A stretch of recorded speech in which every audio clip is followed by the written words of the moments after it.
All right. Well, hey everyone. Thanks for joining us today. I'm Josh Moore. I'm the Vice President of Growth here at Executech Northwest. Yeah, welcome everyone. I'm James Fair. I'm the Regional Vice President, Executech Northwest.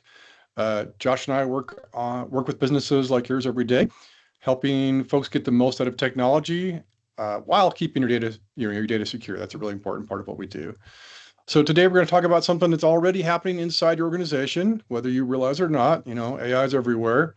So we're going to give you some real information and that you can act on today. It's not just, it'll hopefully be educational for everyone. If it makes sense in the end, we'll show you what next steps look like. Awesome. Yeah. So here's what we're going to be walking through over the next 30 minutes or our time together today. So first of all, we're going to be talking about a security risk that most business owners don't really even know they have. It's called shadow AI. And it's this idea that your employees are already using AI tools, usually free ones. Best case, maybe a paid version of a free one without your knowledge or any policies in place.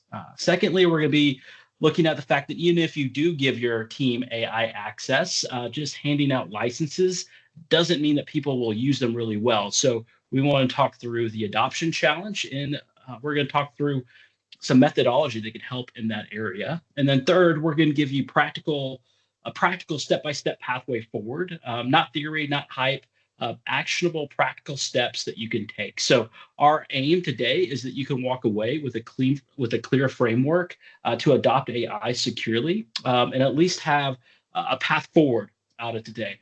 Hey, we can wait for AI to get less complex. We can wait for it to go away. We don't see either one of those things happen. So we want to equip you to take that step forward that you need to take, no matter what we do over this time together. So I'm going to hand it over to James. The next part's really important. It's all about what's already happening inside your business right now. Yeah, let me share some numbers to get your attention. And we didn't make these up. We didn't use AI to create these. I actually cited my source because my wife's from higher education and she'll yell at me if I don't cite my sources. There's a citation. But right now, 42% of office workers are already using some form of AI. Chat GPT, Claude, Gemini. There's a bunch of them out there. They're using it at work. They're not just experimenting at home, which is, that's fine. That's a whole different deal. But at work, and they're probably using your data. Of those, 1 in 7 employees, it's estimated, are keeping it a secret from their employer.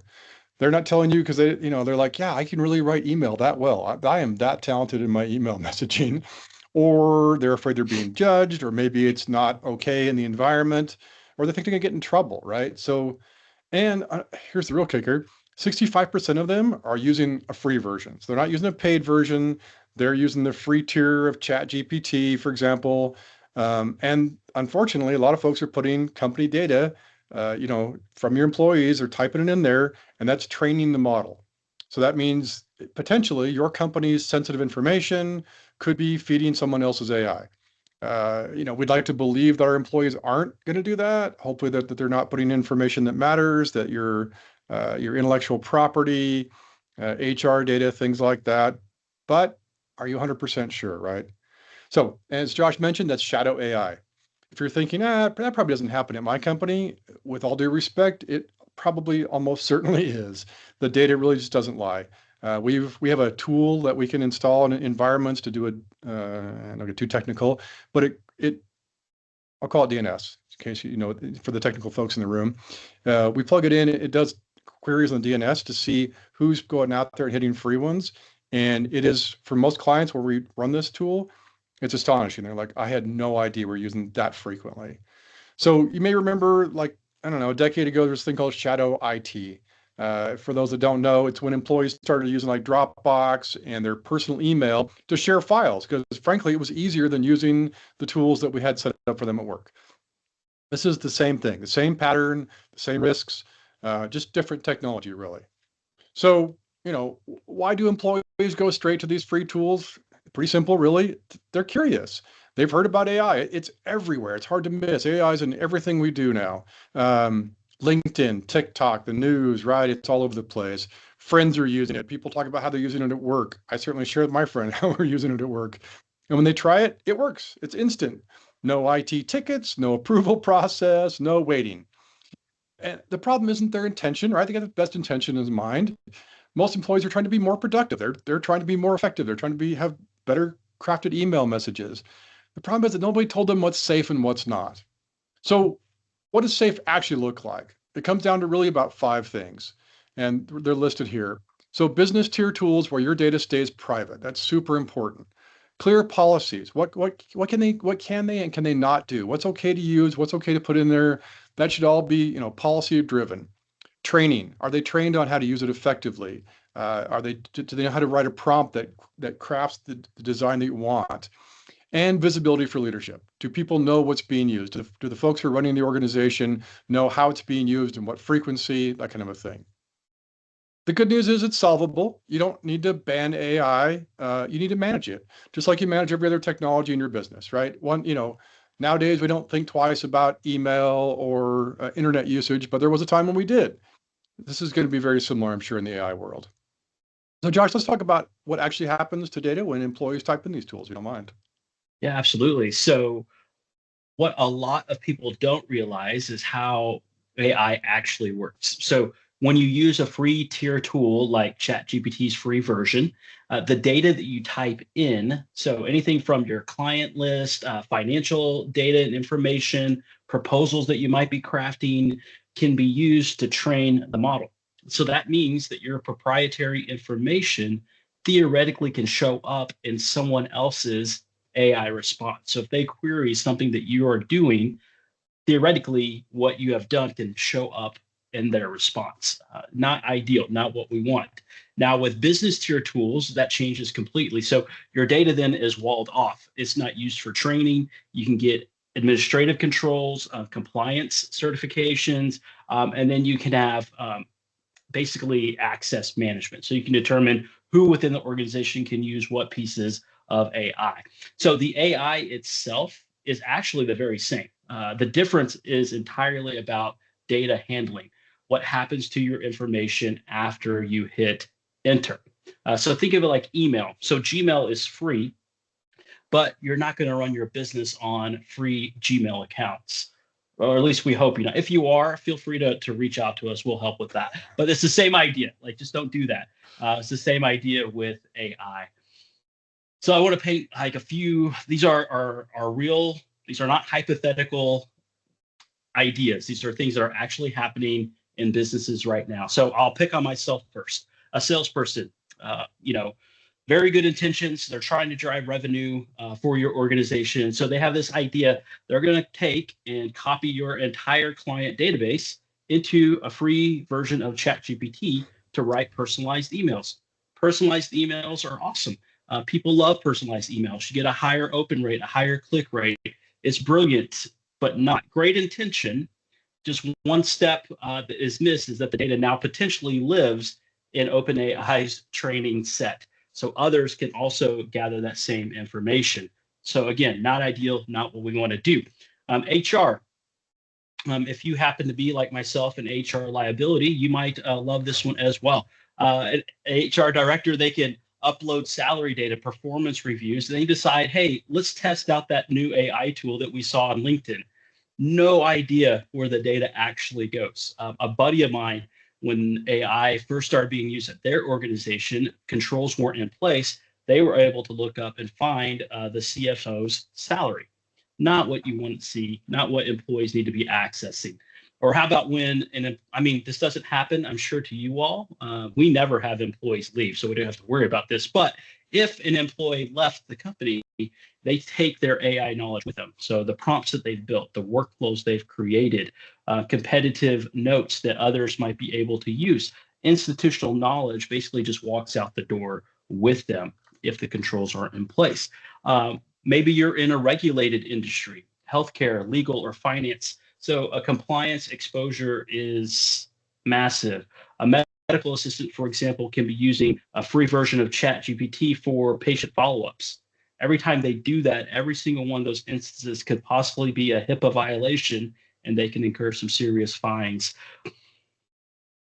So here's the question that we really need to sit with for a moment here today. Can you say for sure, like right now, can you say for sure that your company's data is private right now. So James, let's talk about how we can actually fix this now that we painted a pretty awful picture. Yeah, you painted a pretty dismal picture there. So, Yeah. all right. So we talked about the problem. Let's talk about a solution, right? There are really three things every business needs to adopt to get AI safely and get real value from it. The first is you need a secure AI environment for your whole team, not a bunch of individual free accounts with no guardrails, one platform where your data stays private and you know it is. And that you have admin controls, as Josh mentioned. So you have granular permissions. This person has access, this person does not, things like that. And nobody's information is being used to train someone else's model, right? That's bad news. So you don't want the employees to be able to figure out what the CFO makes and things like that. And that's a real thing these days. Unfortunately, it happens way more frequently than we would like. And there are certain queries you can do. I'm not going to share them today. Online where you can see that, oh yeah, I can see that company, they must have put their data online because here it is right here. So think of it like this. AI is like having an infinitely patient new coworker who's read everything on the internet, right? That's how they train these things. They go out and they read every book and every article and everything that's available online on the internet. Super smart, really fast, but occasionally wrong and bias. There's actually bias to it too. We can talk about it sometime. But just like you wouldn't hand a new hire your most confidential files without at least onboarding them first, you should not hand your team AI tools without putting structure around it sometime. So the second pillar, you need to track adoption and usage. If you don't know who's using AI, how much, or for what, you can't measure value. Maybe they're using it to create a bunch of images of Josh in different usage, right? That's, again, not the best use of our money that day, but it was funny, I'll admit. But you really want to see where are they using it, right? You don't want to see prompts. I'm not saying you're going to see what prompts they use. That's very private. You want to be careful. But like, what tools are they using? How often are they using image creation tools versus a reasoning AI, things like that. And you can't spot the employees who are still going rogue with free tools. So the third one, and this is the one that most companies skip actually. You need training and use case development. Not just here's how to use ChatGPT, but here's how AI applies to your specific job or your specific industry and your specific industry. So really these three pillars, they work together. They secure your environment, they track adoption, and train the people. That's really the three you want to go after. So Josh, let's show them what this looks like. Yeah, absolutely. So here is, as an organization, we've been thinking through, okay, we see AI, we see shadow AI, we're technology partners. So how do we help our partners like yourselves on this call today adopt AI securely? And so what we're about to preview is our offering. So this is not a product. We're not going to hand you a tool and say, best of luck to you. This is a service offering. We're going to provide and leverage a platform and then come alongside you as your technology partners to help you build your workflows, apps, and agents that make sense in your environment, for your workflows and for your organization. So with that, we are leveraging a platform. It's called Hats AI. You have access to 50 plus, I think it's up to 58 now, AI models. All the best models available that you're familiar with, Claude, GPT, Gemini, and more. We're going to be able to show you in chat how you can build workflows, apps, and agents with no code background, no technical background. They picked me, the sales guy, to show the platform because if I can do it, anyone can do it. I love that I can say that because it's the absolute truth. We can build custom agents for you. It already integrates with your existing tech stack, which really helps and improves what you can pull off in the way of workflows. And then there's built-in training, so helping you and your team become prompt engineers, really become experts in that area, really know and leverage and feel very confident with AI. So with that, I'm going to show you what it looks like and walk through a few use cases that I have put together for today. So now I just got super nervous because I'm sharing my screen, but here we go. This is what it looks like. So if this is something that you're like, hey, I'd like to jump on and be part of this. We already have 6 of our clients are already going with us on our service offering. They had been asking us early on about AI. And so we said, hey, you want to try something out with us? And so they're going. We're building out our use cases. We're learning together. It's been fun. And so with them or with you, if this is something you'd like to do, where it says Executech right here, that would be your company. So this would be a tenant specifically for you, spun up just for you. And so with that, this platform, from a compliance standpoint, if you're interested in the security guardrails that are in place, it is SOC 2 Type 2 certified, which if you've ever been in the financial industry or retail or anything like that, SOC 2 Type 2 is a really, really strong compliance standard. So with that, we know that the data that you're dropping in is not being used to train the models. We know that, and I'll show you here in a second, because you have to start over every day with your prompting. So think of it as a very, very capable and smart intern that forgets everything you told that intern the very next day. So you have to go back to it. But I'm going to show you why that's not a really big issue with the way that this platform is set up. So with that, most of us are familiar with chat. That's where most of us, our journey starts and ends with AI, is in chat. So we can use things like Copilot and other tools, and they're great for producing some answers, maybe even, maybe putting together a presentation or two or three here or there. But beyond that, like a complex workflow of what the things that you really know you need to and would like to build can't get you there. This can. So in chat, you see here, this is what I'm talking about, all the previous chats. So if you're like me, no one needs you until everybody needs you. And they all need you at the same time. And so it pulls you away from what you're doing. And you have, if you're like me, you have a hard time remembering where you left off in your work. The nice thing about this in chat is you can come back and you can pick right back up where you left off with your prompting, which is really, really nice. So that's just one quick example. But again, I'll start a new chat. In here, you have access to, like I said, almost 60 LLMs right now. So you can come in here and it shows you which ones. I like it, and it has categorized by what you're trying to pull off. So with that, the models are here, but then you can also view all models and pick your favorites that you want to work with. As you can see, all the ones you're familiar with and probably a lot more that you had no idea were there. The nice thing is with administrative access to these platforms, we can turn off and on the tools that might be a concern for you or your organization. So with that, you can even customize what you have available to you, which is really, really nice. In the background as well are tools and integrations. So the tools are really helpful as you're doing maybe some research and you just want to enable a Google search in the background, or Perplexity, which is a great AI search tool, or Firecrawl, which can scrape data from like public access. You can turn all those on in the background. Code execution, I love this. If you're like me and you want to turn documents into PDFs or presentations, code execution, putting that on is really, really good.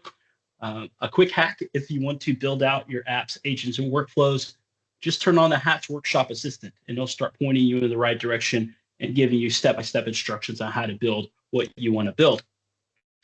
Now, here I think is where the magic really happens. You have the tools, but then you turn on the integrations.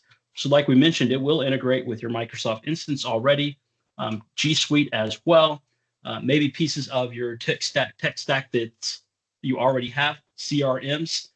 As a salesperson, I love the fact that I can tie in my calendar, my CRM.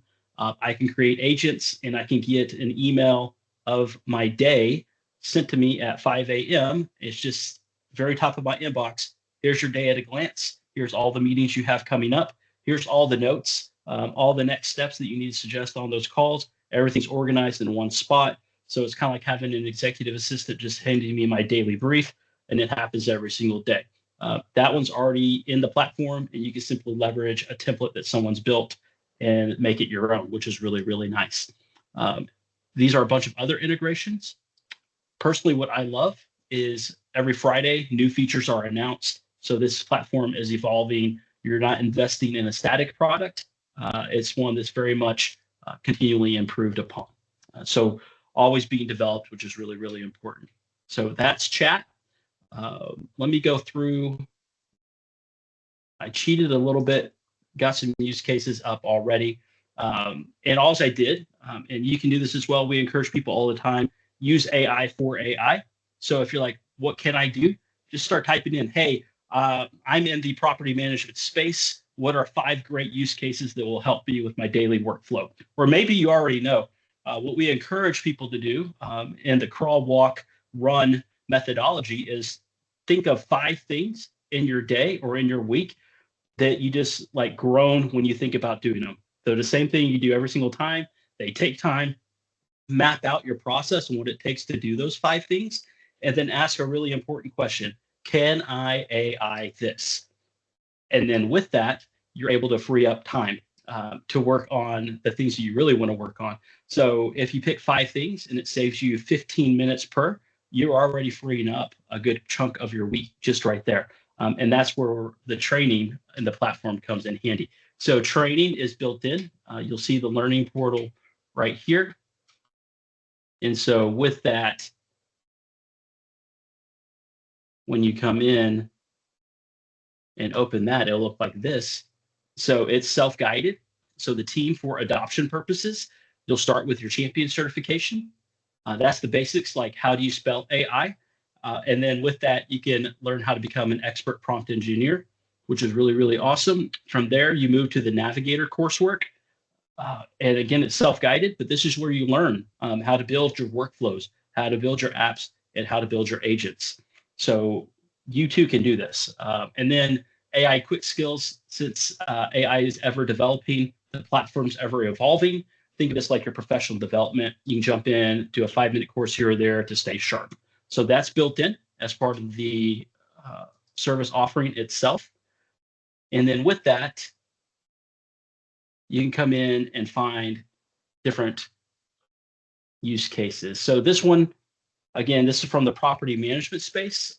Build me a workflow. This one is an example that is used that saves hundreds of hours. Build me a workflow that ingests 12 months of property management records. It creates a snapshot I can send to potential clients. So you turn on all the right tools in the background, including Workshop Assistant, and it starts working its way through, and it builds that out for you. And once you get the prompting down, this took maybe 5 minutes. You click on the link that it provides. You do a sanity check to make sure it's not sending some vapor or something out to someone you never knew. And then you probably iterate off of it because it's not going to be exactly what you want. And so you just start working with it and using chat to get it exactly how you want it. So that's just one example. Again, maybe you're in the construction industry. Maybe work site safety is a big thing. It is in our world. The companies that we work with all the time, this is always top of mind. So what if you were able to build something out, an agent, where you're the chief safety officer for a commercial construction company, and your purpose is to provide quick, accurate, and highly reliable safety and compliance information to field personnel. You prompt it, you turn on the right tools, and it will build that agent for you. So that gives you one place to go to every single time where you can make sure that everything's up to date from site to site, which is really, really important. So again, it's not something you have to do manually anymore. It's an automated process that can provide a lot of value for you and your organization. Staying in the construction industry. Maybe you want an app where you're a project manager and your task is to take field notes provided and then transform them into professional, standardized daily construction report. Like we need to know what's happening with each and every project. So like if someone wanted to build us a brand new office and they wanted to give me a corner office with a view, we would need to have all those details in those notes. And this is a great place to keep all that information in one place and to where you can reference it really, really quickly. So again, you build that out. It's showing the work, which is really, really nice. So if you need to, you can go back in and edit later to dial this in even better. And again, you just click on the link, do a sanity check, and make sure you're good to go. Maybe there's a financial component to all of our businesses, right? And man, there's so much complexity there between tax code, the do's and don'ts, what we need to do to avoid being penalized, how to do this all very, very quickly. So with that, you can build a lot in this space. So this one, I need to build an agent. It can connect to my internal knowledge base. So maybe you have that knowledge base already built out. The tool can ingest all that information and make it really, really simple to query it later so that you can produce the documentation that you need to. And so you can make sure that financial reports that are proposed for transactions meet your specific internal compliance standards. And then another one from the property management space. Again, help me build out a property listing generation and client outreach workflow. So this is taking your listing, you're wanting to set out to a target audience. You could specify first-time home buyers, whatever you want it to look like, and it will automate all of that and then shoot that out to the individuals through that Microsoft or Google Suite integration. So again, that's all built in. One last thing, and I'll turn it back over to James here. In the workshop space, you don't have to reinvent the wheel. There's already a lot of templates built out by category that you can build off of. And the way this works is as you're building within this platform, you can choose to keep information private to yourself, what you're building private to you. You can share it within your organization, or you can make it available to the community so other people can build off your template.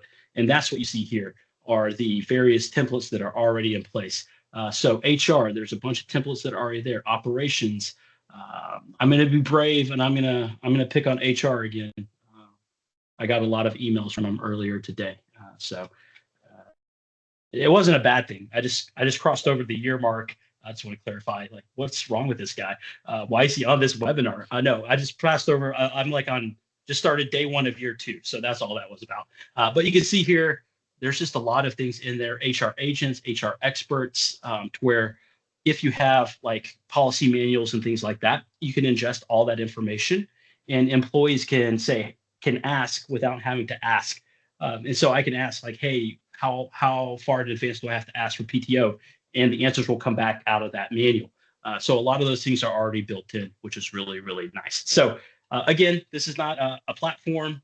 We're not going to, just give you this and say good luck. Instead, what we're going to do is come alongside you to help you build this thing out and also develop even an AI acceptable use policy.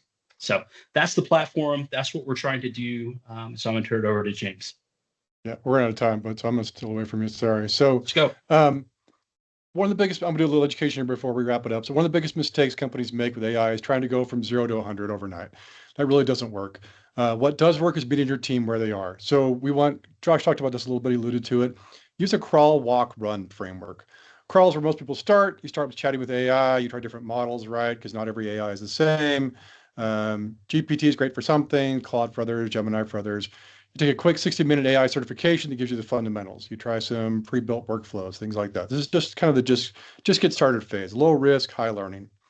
Then walk. Walk is where where it gets interesting. Now you're building up use cases specific to your job. Your sales team's researching prospects in 5 minutes instead of 30. Your marketing team's drafting content 3 times faster, right? Things like that. Then run is where AI becomes a competitive advantage. You're automating complex workflows. AI is integrated into daily operations, and you're measuring the ROI and scaling across the whole organization. So key insight, you don't need everyone to run to see massive value. Most of the ROI actually comes from getting your whole team from not using AI to go into crawl. That alone can save hours every single week. All right, Josh, last one's yours, bud. Yeah. So what do we do? Where do we go from here? So if you're like, hey, this is something that we seriously need to consider, here's what we're offering as technology partners. We want to offer an AI assessment. So the way it looks is we align on goals. We've been doing this a lot lately. And we want to understand your business, the ins and outs, the priorities, what you're hoping AI can help with, whether it's efficiency, growth, or competitive advantage. What I like to ask is, what's your AI pipe dream? We all have one. If I could only do this one thing, and we'll try to build that out. And in most cases, we've been very successful in that endeavor. So we align on goals. We identify safe and unsafe usage. We can run that DNS report that James mentioned earlier and show you like, hey, here's what's actually going on. Here are the tools that are being used. And then we'll prioritize 3 to 5 use cases. Like, give us your things that you'd like to see happen, and we'll show you how we can make that happen with you. And then we'll define a rollout path. Like we'll provide, hey, here's next steps. Here's how you can do this. It might be with what we're offering here. It might not be. But at least you'll have some information that you can use for that next step and for your path forward. So that's what that looks like, the AI assessment. It's again, this strictly designed to give you that clarity. Whether you move forward with us or not, we want to come alongside as technology partners and get that information in your hands so you can make that decision that you know you need to make. Okay. We are over time, so you need to bounce. Totally understood. If anybody has any remaining questions, we were happy to field them. And if you're of interest to explore this further with us, feel free to scan that QR code and reach out to Josh. Tim, I wanted to address your question. So yes, it will do the public internet, of course. That's one of the things you checked, you checked the box that said do a fire crawl or Google search. So yes, it will do those things. The way it keeps it proprietary or private is that those are all paid for searches.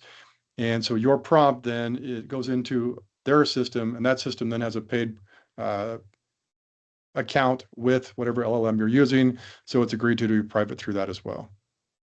What protections are being put into place for AI apps, which will need to be HIPAA compliant? So that's right now, we are saying, please avoid entering any kind of PII information in there, right? So right now, it's not HIPAA compliant. I don't know of any AI tools there are just yet. So we're saying use it for everything else, but avoid entering PII, any kind of patient information. You want to avoid that. Yeah. Lots of other uses. You just can't put PII in there right now. How can an inexperienced user know AI is in place and working? You probably have to get into, so you need to get with your IT team, and they should be able to research that for you, depending on who you use for IT. One of the options that we can explore is that we have a tool we can bring in. We put it in the environment, and it can tell you, depending on what tools you're using, or we can put it in place and see what, over the next week, for instance, how often it's being used in the environment, who's using, maybe not who's using it, but the frequency it's being used in your environment. So I'm going to say you're going to talk to your IT folks and say, hey, how often is ChatGPT being used? Things like that. Good question. Anybody else? Yeah, you bet. Okay, well, we apologize for going over today. Josh got pretty excited about showing off the platform. I don't blame him. It's pretty good stuff. So it's good stuff. Yeah, good again, stuff. If you're interested in that assessment, you can scan the QR code. We'll have a list of attendees here, so we'll be reaching out as well. But we'd love to connect with you and just kind of walk you through that adoption journey. Yeah, so thanks for jumping on. Thanks for being part of what we're doing here. Thanks for being our partners. And if you're not a partner, maybe you're on here. Let's talk about that too. But this has been awesome. Stay tuned. There'll be more of these to come. Appreciate you folks spending half an hour with us. Have a great afternoon. Bye, everyone.